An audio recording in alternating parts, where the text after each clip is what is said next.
ಕರ್ನಾಟಕದಲ್ಲಿ ರಾಜ್ಯಪಾಲರು ವರ್ಸಸ್ ರಾಜ್ಯ ಸರ್ಕಾರ ಅನ್ನುವಂತಾಗಿದೆ. ಕೇರಳ ತಮಿಳುನಾಡು ಬಳಿಕ ರಾಜ್ಯದಲ್ಲೂ ಸಮರ. ಈಗ ವಿಶೇಷ ಜಂಟಿ ಅಧಿವೇಶನದಲ್ಲಿ ಭಾರೀ ಹೈಡ್ರಾಮಾ ಉಂಟಾಗಿದೆ. ಸರ್ಕಾರದ ಭಾಷಣ ಓದದೆ ಹೊರೆ ನಡೆದ್ರ ಗವರ್ನರ್, ಭಾಷಣ ಓದದೆ ಸದನದಿಂದ ಹೊರೆ ನಡೆದ್ರು ಗೆಹ್ಲೋಟ್. ಗವರ್ನರ್ ನಡೆಗೆ ಕಾಂಗ್ರೆಸ್ ನಾಯಕರಿಂದ ವ್ಯಾಪಕ ಆಕ್ಷೇಪ ಉಂಟಾಗ್ತಿದೆ. ರಾಜ್ಯಪಾಲ ಗೆಹ್ಲೋಟ್ ವಿರುದ್ಧ ಘೋಷಣೆಗಳನ್ನ ಕೂಗಿ ಕಿಡಿಕಾರ್ತಿದ್ದಾರೆ. ಸದನದಲ್ಲೇ ಗವರ್ನರ್ಗೆ ಗೆಹರಾವ್ ಹಾಕಲು ಯತ್ನಿಸಿದ್ದಾರೆ. ಗವರ್ನರ್ ಹೊರಡುವಾಗ ಅಡ್ಡಿಪಡಿಸಿದ್ರು ಸದಸ್ಯರು.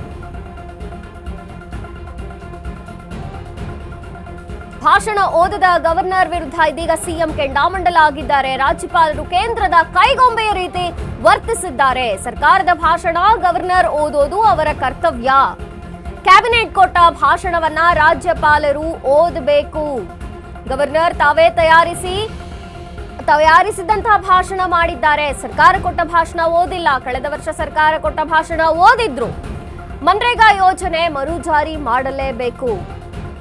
ಸಿಎಂ ತುಂಬಾ ಕಿಡಿಕಾರಿದ್ದಾರೆ, ಆಕ್ಷೇಪವನ್ನ ವ್ಯಕ್ತಪಡಿಸಿದ್ದಾರೆ. ಮಾತಾಡಿ ಕೇಂದ್ರ ಸರ್ಕಾರ ಅವರ ಮಾಡಿರ್ತಕ್ಕಂಥ ತಪ್ಪನ್ನು ಮುಚ್ಚಿಕೊಳ್ಳಲಿಕ್ಕೋಸ್ಕರ ರಾಜ್ಯಪಾಲರ ಕೈಲಿ ಬೇರೆ ಭಾಷಣವನ್ನು ಓದಿಸಿದ್ದಾರೆ.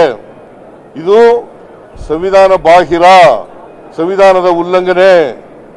ಅವರ ಕರ್ತವ್ಯವನ್ನ ಪಾಲನೆ ಮಾಡಿಲ್ಲ, ಅವರ ಜವಾಬ್ದಾರಿಯನ್ನ ಪಾಲನೆ ಮಾಡಿಲ್ಲ.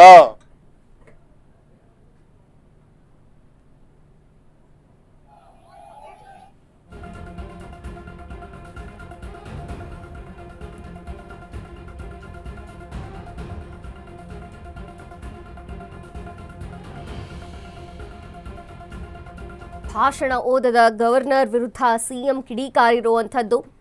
ಕೇಂದ್ರ ಸರ್ಕಾರದ ಕೈಗೊಂಬೆ ಅಂತ ಗವರ್ನರ್ ವರ್ತಿಸುತ್ತಿದ್ದಾರೆ.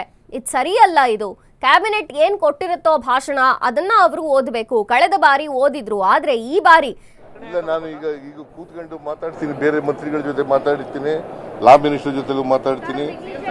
ಮಾತಾಡಿ ಅಂತಿಮವಾಗಿ ನಿಮಗೆ ತಿಳಿಸ್ತೀನಿ. ಕೇಂದ್ರ ಸರ್ಕಾರ ಅವರ ಮಾಡಿರ್ತಕ್ಕಂಥ ತಪ್ಪನ್ನು ಮುಚ್ಚಿಕೊಳ್ಳಲಿಕ್ಕೋಸ್ಕರ ರಾಜ್ಯಪಾಲರ ಕೈಲಿ ಬೇರೆ ಭಾಷಣವನ್ನು ಓದಿಸಿದ್ದಾರೆ. ಇದು ಸಂವಿಧಾನ ಬಾಹಿರ, ಸಂವಿಧಾನದ ಉಲ್ಲಂಘನೆ.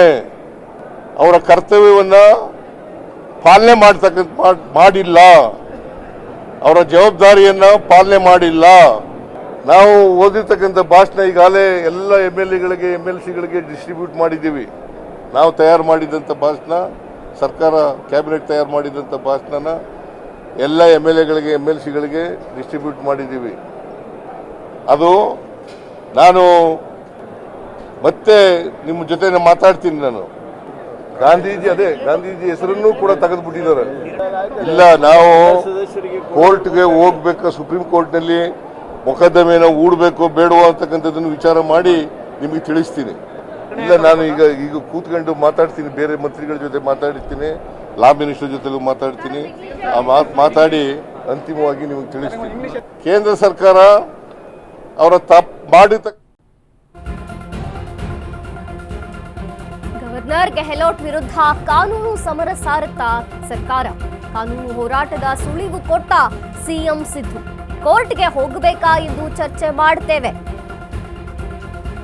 ವಿಧಾನಸಭೆಯಲ್ಲಿ ಸಿಎಂ ಸಿದ್ದರಾಮಯ್ಯ ಹೇಳಿಕೆಯನ್ನು ಕೊಟ್ಟಿದ್ದಾರೆ.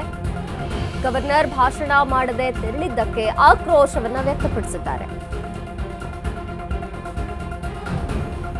ಕಾನೂನು ರೀತಿಯಲ್ಲಿ ಏನೇನು ಕ್ರಮ ತಗೊಳ್ಬೇಕು, ಏನು ಮಾಡಬೇಕು ಅಂತ ಯೋಚನೆ ಮಾಡ್ತೇವೆ. ಆದ್ರೆ ಕಾನೂನು ಏನು ಹೋರಾಟ ಇದೆ ಅದನ್ನ ನಾವು ನಡೆಸ್ತೇವೆ ಅಂತ ಸಿಎಂ ಹೇಳಿರುವಂಥದ್ದು. ಕೋರ್ಟ್ಗೆ ಹೋಗ್ಬೇಕಾ ಅಂತ ಯೋಚನೆ ಮಾಡಿ ನಿರ್ಧಾರವನ್ನ ತಗೋತೇವೆ, ಕೇಳ್ತೇನೆ ಅಂತಾನೂ ಕೂಡ ಹೇಳಿದ್ದಾರೆ. ಗವರ್ನರ್ ಏನ್ ಭಾಷಣ ಮಾಡಿದ್ರು, ಕ್ಯಾಬಿನೆಟ್ ಕೊಟ್ಟ ಭಾಷಣವನ್ನ ಗವರ್ನರ್ ಮಾಡಬೇಕು. ಈಗ ಮಾಡಿಲ್ಲ. ಇದರ ವಿರುದ್ಧವಾಗಿ ಕಾನೂನು ಹೋರಾಟ ಮಾಡೋದಕ್ಕೆ ಸಾಧ್ಯವಿದ್ರೆ ಆಲೋಚನೆ ಮಾಡಿ ಆ ನಿರ್ಧಾರಕ್ಕೆ ಬರ್ತೇವೆ ಎಂದಿದ್ದಾರೆ ಸಿಎಂ. ಮಾತಾಡಿ ಅಂತಿಮವಾಗಿ ನಿಮಗೆ ತಿಳಿಸ್ತೀನಿ. ಕೇಂದ್ರ ಸರ್ಕಾರ ಅವರ ಮಾಡಿರ್ತಕ್ಕಂಥ ತಪ್ಪನ್ನು ಮುಚ್ಚಿಕೊಳ್ಳಲಿಕ್ಕೋಸ್ಕರ ರಾಜ್ಯಪಾಲರ ಕೈಲಿ ಬೇರೆ ಭಾಷಣವನ್ನು ಓದಿಸಿದ್ದಾರೆ. ಇದು ಸಂವಿಧಾನ ಬಾಹಿರ, ಸಂವಿಧಾನದ ಉಲ್ಲಂಘನೆ. ಅವರ ಕರ್ತವ್ಯವನ್ನ ಪಾಲನೆ ಮಾಡಿಲ್ಲ, ಅವರ ಜವಾಬ್ದಾರಿಯನ್ನ ಪಾಲನೆ ಮಾಡಿಲ್ಲ. ನಾವು ಓದಿರ್ತಕ್ಕಂಥ ಭಾಷಣ ಈಗಾಗಲೇ ಎಲ್ಲ MLAಗಳಿಗೆ MLCಗಳಿಗೆ ಡಿಸ್ಟ್ರಿಬ್ಯೂಟ್ ಮಾಡಿದ್ದೀವಿ. ನಾವು ತಯಾರು ಮಾಡಿದಂಥ ಭಾಷಣ, ಸರ್ಕಾರ ಕ್ಯಾಬಿನೆಟ್ ತಯಾರು ಮಾಡಿದಂಥ ಭಾಷಣನ ಎಲ್ಲ MLAಗಳಿಗೆ MLCಗಳಿಗೆ ಡಿಸ್ಟ್ರಿಬ್ಯೂಟ್ ಮಾಡಿದ್ದೀವಿ.